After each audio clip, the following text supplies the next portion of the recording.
video, you will see the different nature patterns that will be presented. This plant resembles an example of a polar coordinate system. In mathematics, the polar coordinate system is a two-dimensional coordinate system in which each point on a plane is determined by a distance from the reference point and an angle from the reference direction. The reference point is called the pole, and the ray from the pole is the reference direction in the polar axis.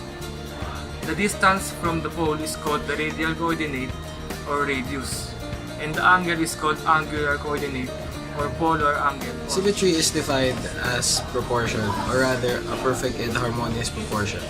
This allows objects to be split into parts of equal shape and size. There are two main types of symmetry. The first is reflective or line symmetry, where one half of the object is an exact mirror image of the other half, just like how butterflies and peacocks would have exact similar halves when they are split into two. While the second is rotational symmetry, where an object can be rotated along a center point and would still match itself numerous times.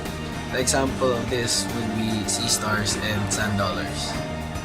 Pattern exists when a set of numbers, colors, sounds are repeated over and over again.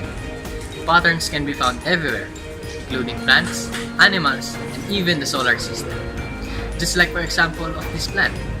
The pattern for this is connected to fractals or spiral.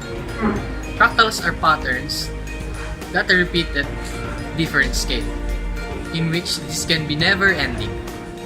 Whenever it cuts into pieces, we can always see its pattern.